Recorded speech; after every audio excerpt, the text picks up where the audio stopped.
bilang sama kakaknya, kakak, samaran saya ingin punya istri. Ah, biasanya kamu itu nek lihat orang cantik sikat habis selesai, sikat habis, memang wataknya gitu. Enggak kakak, hari ini saya benar-benar mau punya istri. Siapa pilihan kamu? Tidak lain, yang saya pilih adalah jentik manis. Loh, gila kamu.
Pemirsa, berjumpa lagi bersama saya Ari Bayu dalam acara Napak Tilas Budaya Nusantara. Kali ini saya sudah ditemani oleh Bobo Sutrisno. Dalam video ini kita akan membahas tentang kisah Mahesa Jenar. Maaf Bobo, mohon Bobo ceritakan kisah Mahesa Jenar, terusirnya Mahesa Jenar dari Kesultanan Demak sampai pertarungan yang menewaskan Watu Gunung, Bobo. Ya, terima kasih Mas Ari Bayu. Ya. Sebelumnya perkenan kami menyapa teman-teman Napak Tilas Budaya Nusantara yang selalu aktif bersama Mas Ari Bayu, dan kebetulan Bobo Sutrisno ikut menghadiri dengan senang hati, dan saya akan menjawab pertanyaan dari Mas Ari Bayu dengan senang hati pula.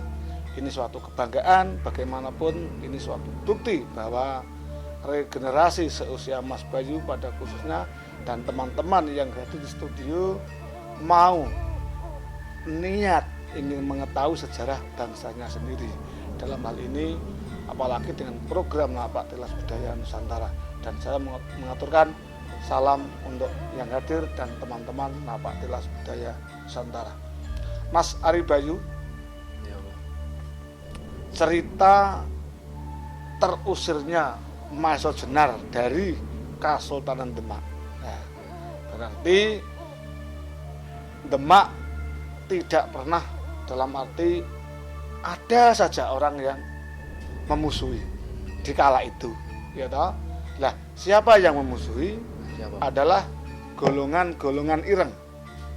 Maksudnya itu gimana, Bobo? Golongan ireng itu tokoh-tokoh sakti yang beraliran sesat, tokoh-tokoh sakti yang tidak mendukung pemerintahan Kesultanan Demak saat itu. Ya. Maka dari itu saya katakan tadi masih ada orang-orang yang tidak pro dengan pemerintahan Kesultanan Demak. Lah, diawali dari saresan di Rawapening, ya. Di Rawapening ada perkumpulan golongan ireng, itu di antaranya Ki Pangsingsingan, Lowo Ijo, dan Singoludro Sepuh, Singoludro Anom, dan lain-lain yang mereka anggap teman di situ. Itu yang hitam itu ya, Bobo? Yang golongan hitam. Hitam. Nah, di antara mereka ngepasi bulan purnama, Mas. Nah, di saat itu mereka berkumpul untuk mencari siapakah yang pantas menjadi pemimpin mereka. Jadi golongan hitam harus ada komando juga, gitu. Dari kesempatan mereka, dari tokoh golongan ireng yang berkumpul di Rawapening pas bulan purnama itu, mereka memutuskan. Nah, Apa itu, Bobo? kalau yang jadi pimpinan bukan diambil dari yang tersakti, karena rata-rata mereka kesaktiannya berimbang, gitu. Siapapun yang hadir di situ oleh Sringaludra Sepuh paring dawuh. Ya, dawuhnya, Apa?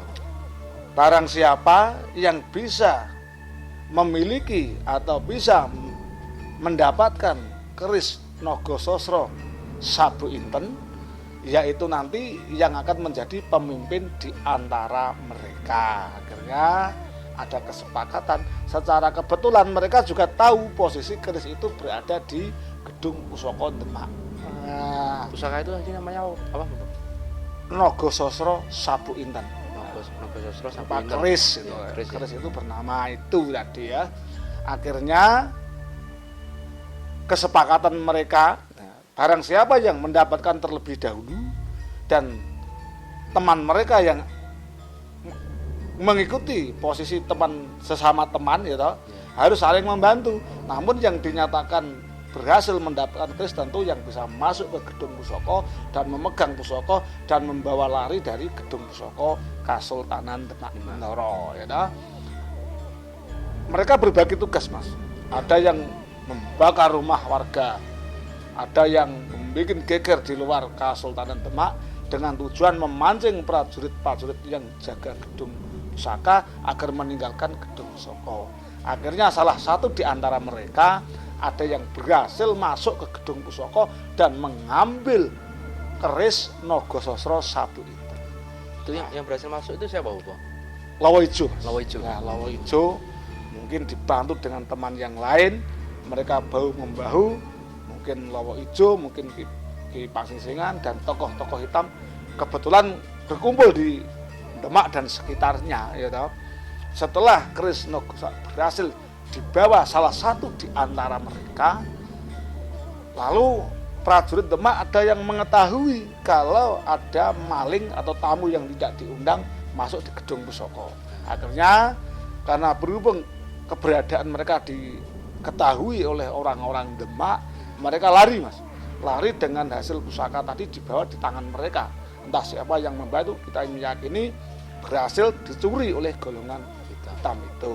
Lah, akhirnya Punggawa yang jogo Gedung Pusaka itu melaporkan peristiwa ini ke Sultan Trenggono malam-malam, Mas. Menghadaplah Punggawa ke Sultan Trenggono. Oleh Sultan Trenggono tanya, siapa hari ini yang seharusnya tungguk kemit atau jogo pusaka yang bertanggung jawab tentang keris itu. Nah, akhirnya dari Punggawa melaporkan sebetulnya yang bertanggung jawab keberadaan keris itu tidak lain adalah Senopati Rangga-Tohjaya. Ya, Senopati Rangga-Tohjaya. Rangga-Tohjaya, kebetulan Senopati ada 3, Mas. Ya, siapa? Ada Gajah Alit, Gajah Suro, dan Rangga-Tohjaya. Nah, kebetulan malam itu menjadi tanggung jawab Rangga-Tohjaya. Nah, berarti tiap hari itu ada yang jaga gitu ya? ya bukan tiap hari, mungkin mereka bergiliran. Misalnya contoh, Ya. Mas Ari Bayu giliran review nggak bisa memanggilkan ke saya. Ya. Karena apa? Memang suasana saat itu Demak tentrem-tentrem saja. Nah, ya toh. Akhirnya Sultan Trenggono memerintahkan untuk memanggil Rangga-Tohjaya sebagai senopati tadi. Dipanggillah menghadap malam itu juga. Nah, dipanggil Senopati Rangga-Tohjaya ditanyai. Saya mau tanya ke kamu Rangga-Tohjaya. Iya Sultan. Benar kamu yang bertanggung jawab tentang keris itu? Iya Kanjeng Sultan. Misalnya keris itu hilang, Nagasasra Sabu itu hilang, jadi kamu yang bertanggung jawab? Iya Kanjeng Sultan. Ketahuilah hei Rangga-Tohjaya, hari ini keris Nagasasra tidak ada di Gedung Pusaka alias hilang. Nah, Rangga-Tohjaya termenung, Mas. Termenung, siapa orang yang berani mencuri, dan itu pasti bukan orang sembarangan. Ya, tanpa bisa menjawab dari perkataan Sultan Trenggono, akhirnya Rangga-Tohjaya termenung dan marahlah seorang Sultan Trenggono. Kemarahan beliau bahkan sempat menguji bahwa kalau Demak Bintoro, kalau masih ada turun pengging atau masih ada wiridan Syekh Sidi Jenar, Demak tidak akan pernah tentrem. Nah, kata-kata ini merupakan sindiran yang sangat pedih buat seorang Senopati Rangga-Tohjaya, karena secara pribadi Senopati Rangga-Tohjaya adalah murid Syekh Sidi Jenar, atau boleh dikatakan darah Pengging, masih erat kaitannya dengan Kebu Kenongo. Nah, setelah peristiwa itu Mas Ari Bayu, Ya. akhirnya Ronggo Tohjoyo berniat untuk nyekar atau ziarah ke makam seorang Kebu Kenongo atau Ki Ageng Pengging. Nah, setelah Mas Jenner nyekar atau ziarah ke makam Ki Ageng Pengging, akhirnya mendapat petunjuk kalau seorang Ronggo Tohjoyo harus memakai busana atau kelambi yang semasa hidupnya dipakai oleh Ki Ageng Pengging atau Kebu Kenongo. Lah akhirnya minta izin istri dari Kebu Kenongo untuk mencarikan pakaian yang berwarna, seakan-akan warna itu jadi kegemaran seorang Kebu Kenongo semasa hidupnya.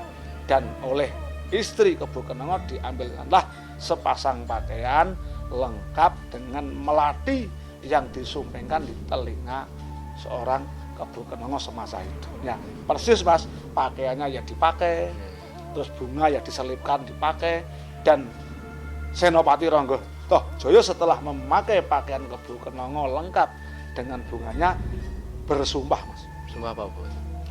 Dia akan meninggalkan Demak Bintoro karena secara jelas tadi saya sampaikan, secara tidak langsung Sunan Trenggono tidak menyukai keberadaan seorang Mas Jenner berada di Demak karena toh masih tidak tentram. Itu toh. Setelah berangkat dia bersumpah sebelumnya ya toh, kalau saya tidak akan pernah pulang ke Demak Bintoro kalau pulang saya belum bisa mengembalikan keris Nogososro Sabu Inten. Itu sumpah seorang Ronggo Tohjoyo, dan dia hendak berganti nama. Masalahnya kalau dia ngulang dulu atau mengembara memakai nama Senopati Ronggo Tohjoyo, tentu orang cilik atau kaulo alit itu akan mengetahui, apalagi orang-orang yang telah menghilangkan, membuat dia terusir dari Demak, tahu dia memakai nama samaran. Namanya apa, Bu? Nah ini Mas Ari gue ingin tahu nama samaran. Ini pemirsa, mungkin pemirsa ingin tahu kelanjutannya dari namanya tadi. Sebelumnya kami diizinkan kopi dulu, Bu. Oh monggo. Silakan, Bu, ngopi. Iya, terima kasih Mas Ari Bayu. Iya.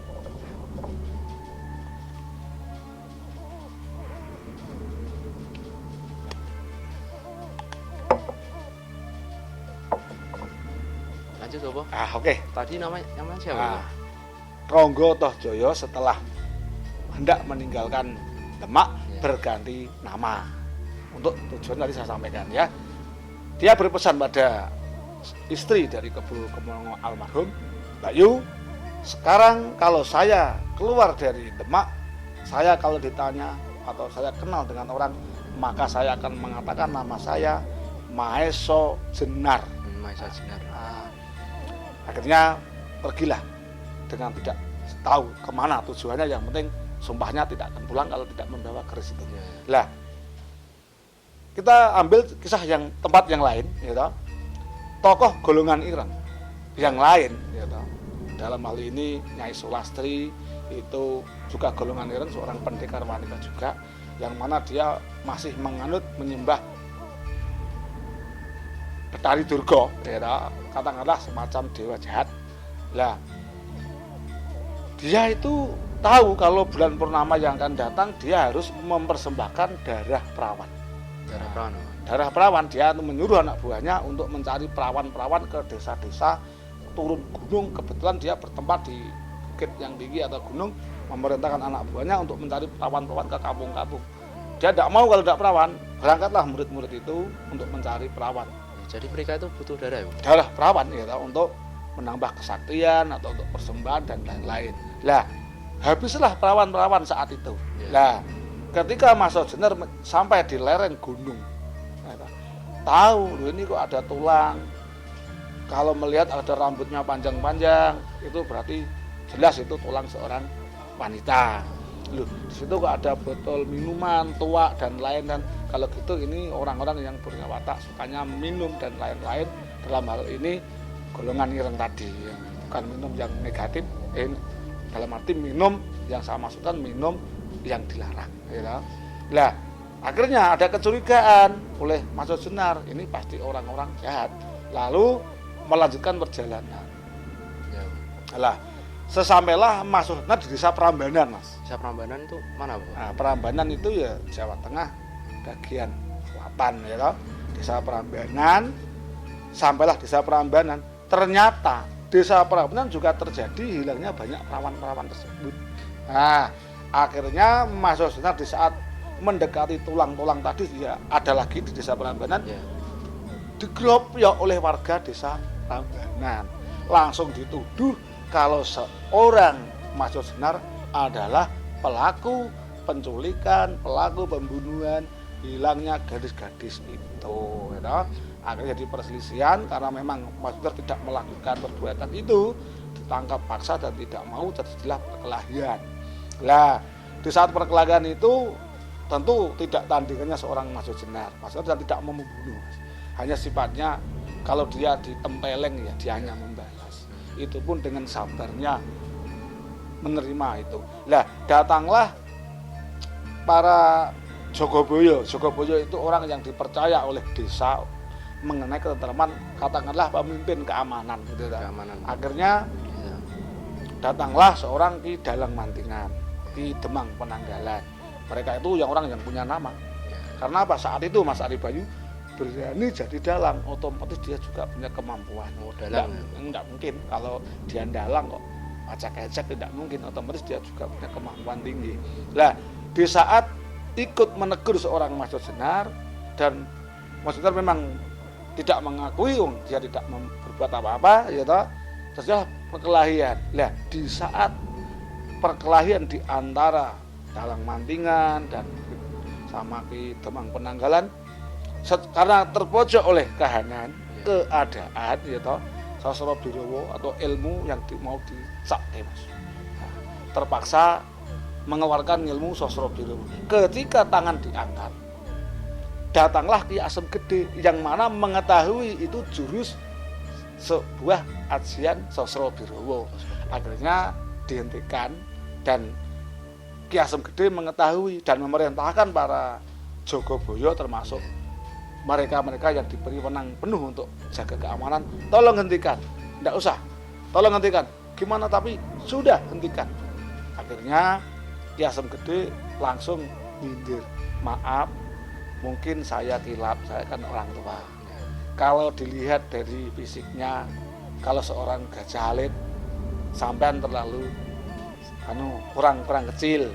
Kalau saya kira sampean itu Gajah Soro, sampean kurang besar. Setahu saya Senopati di Demak ada 3. Apakah sampean itu Senopati? Cukup. Ya, karena apa? Dalam penyamaran ya, akhirnya diajaklah mampir. Bopo cukup memanggil saya Maisa Jenar. Tidak usah Bopo menyebut nama saya yang lain. Saya tahu saat itu Bopo sering sowan ke Demak Bintoro ketika diminta hadir oleh Kanjeng Sultan. Jadi mereka saling tahu tapi belum kenal. Ya, akhirnya diajak mampir ke Prambanan, tepatnya di rumahnya Ki Asem Gede, sesepuh desa Prambanan. Lah, di tempat lain, gitu, ada 2 pemuda yang sangar-sangar jagoan. Tidak ada lawan, tidak ada orang yang berani atas kehebatan kedua pemuda ini. Siapa? Pemuda itu bernama, yang tua bernama Sambaran dan adiknya bernama Watu Gunung. Nah, kedua orang ini jagoan yang mana sudah malang melintang. Kalau ada hiburan, kalau 2 orang ini hadir, tidak ada yang berani, Mas. Karena satu sangarnya, saktinya memang di atas rata-rata dari pemuda-pemuda tersebut. Ini bertempat di desa Pucang Lor. Ya, desa Kapucangan Lor, biasa disebut Pucang Lor. Tepatnya di mana itu, Bapak? Ya masih sekitar Prambanan juga, tangga desa. Ya.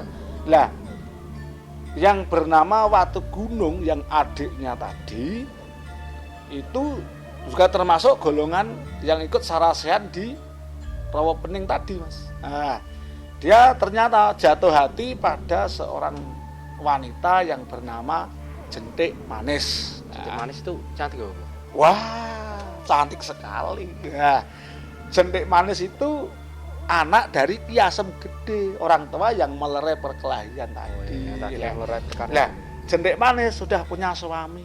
Nah, suami Jentik Manis adalah namanya Wirosobo. Wirosobo. Akhirnya Wirosobo tahu kalau Watu Gunung itu Jentik Manis sudah punya suami si Wirosobo. Ya, bilang sama kakaknya, kakak, sambaran saya ingin punya istri. Biasanya kamu itu lihat orang cantik, sikat habis selesai, sikat habis, memang wataknya gitu. Enggak kakak, hari ini saya benar-benar mau punya istri. Siapa pilihan kamu? Tidak lain, yang saya pilih adalah Jentik Manis. Loh, gila kamu, udah punya suami gitu. Gak apa-apa. Loh, kenapa kamu nekat? Orang laki-laki dibilang hebat kalau bisa ngerebut istri orang. Lucu tau. Jadi prinsipnya itu, wong lanang itu hebat kalau bisa ngerebut istri orang. Itu versinya Watu Gunung. Jangan nggak enak, kita akan pokoknya jangan, yang lain aja lah. Mau cari 10 tak carikan. Enggak, kalau kakak enggak mau nyarikan, saya akan mau gantung diri. Masih nggak mau itu? Enggak mau, malah ngancam kakaknya. Kalau enggak mau carikan, mau bunuh diri. Ya, akhirnya berangkatlah seorang samaran demi adiknya, Mas. Demi adiknya. Akhirnya datanglah ke desa yang mana desa itu ditempati oleh Jentik Manis, tepatnya di desa Prambanan. Ternyata Mas, yang membuat Watu Gunung kenapa kok berambisi memperistri seorang Jentik Manis, selain cantik, dia tahu kalau Jentik Manis itu punya suami yang lumpuh. Itu kenapa Wirosobo itu lumpuh kenapa? Gini, ini mungkin cerita ini mengisahkan saat awal pertemuannya seorang Jentik Manis dengan Wirosobo. Ketika itu Wirosobo masih suka menggembala kambing.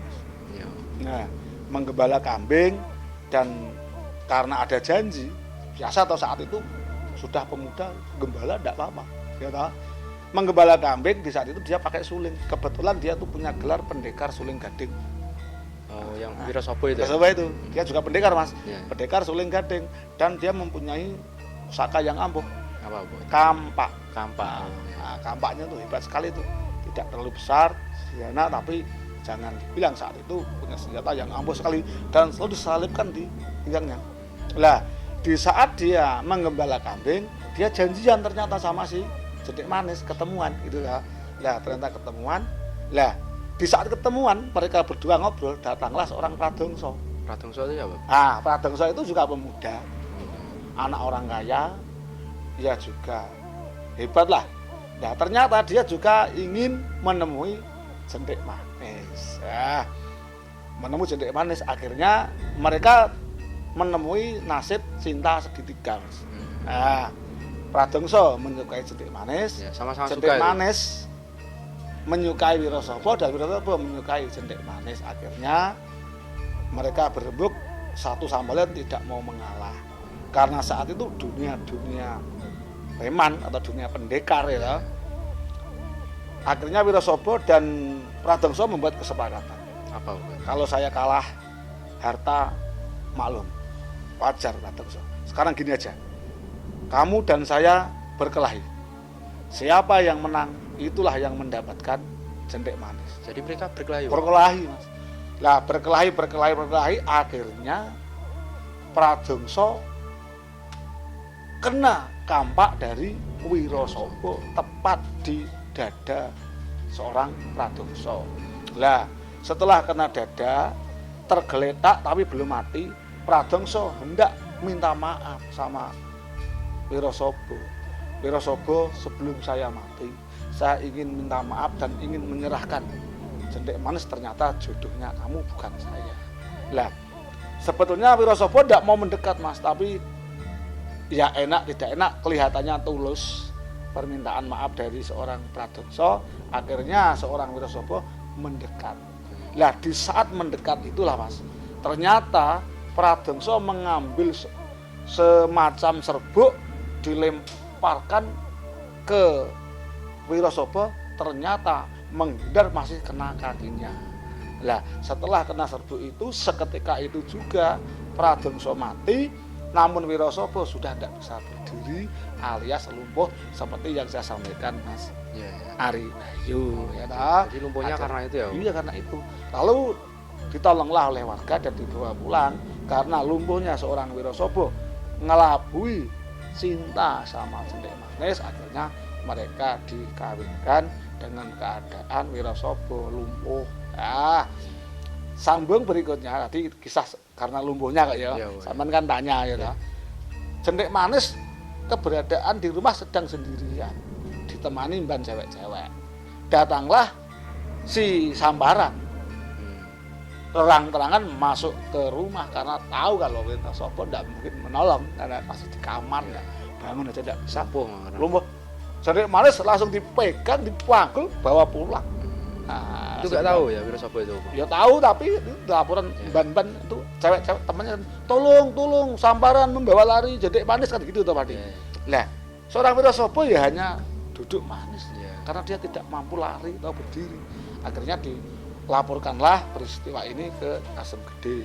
Kebetulan Ki Asem Gede sedang jagungan sama termasuk Mas Senar, Dalang Mantingan, Ki Gemang Penanggalan dan mereka yang sedang berjaga atau tunggu kemit tadi. Ya toh? Setelah Ki Asem Gede mendapat laporan dari teman cewek atau teman wanita dari seorang Cendek Manis, akhirnya dengan cara dibisiki, akhirnya Ki Asem Gede langsung meninggalkan lokasi karena dapat bisikan kalau Sambaran telah membawa lari Cendek Manis. Lah timbullah kecurigaan Mas Jenar, kenapa nih Ki Asem Gede kok meninggalkan saya jagungan? Biasanya tidak kayak gini, tidak mungkin. Akhirnya mengikuti. Maisa Jenar mengikuti. Mengikuti. Iya, iya. Lalu mereka semua di Dalang Mantingan juga mengikuti. Akhirnya mengikuti kemana larinya Ki Asem Gede. Lah, sesampai Sambaran sampai rumahnya, diserahkanlah seorang Cendek Manis ke tangan Watu Gunung. Lah, serahkan tapi pesan di Adi Watu Gunung sing sabar. Ini sudahlah kayak nggak tahu watake Cendek Manis sing sabar ya. Akhirnya Cendek Manis dirimo, bahkan dipanas-panasi. Cendek Manis, ngapain kamu menyukai suamimu yang dah lemboh itu, mendingan sama saya, ini gagah oleh si Watu Gunung. Namun kesetiaan Cendek Manis tidak diragukan lagi dan menolak untuk meninggalkan seorang Wirasaba. Dan akhirnya datanglah Ki Asem Gede untuk membebaskan atau minta pulang seorang Cendek Manis. Akhirnya Cendek Manis dikukui, tidak diperbolehkan oleh Watu Gunung, dan Sambaran tetap mengukui Mas. Lah saat Ki Asem Gede sendirian itu mengingat dia sudah tua, sombonglah mereka Mas. Gini Ki Asem Gede, kalau memang Ki Asem Gede mau minta kembali anak sampean, Ya. boleh, tapi ada syaratnya. Apa? Bu?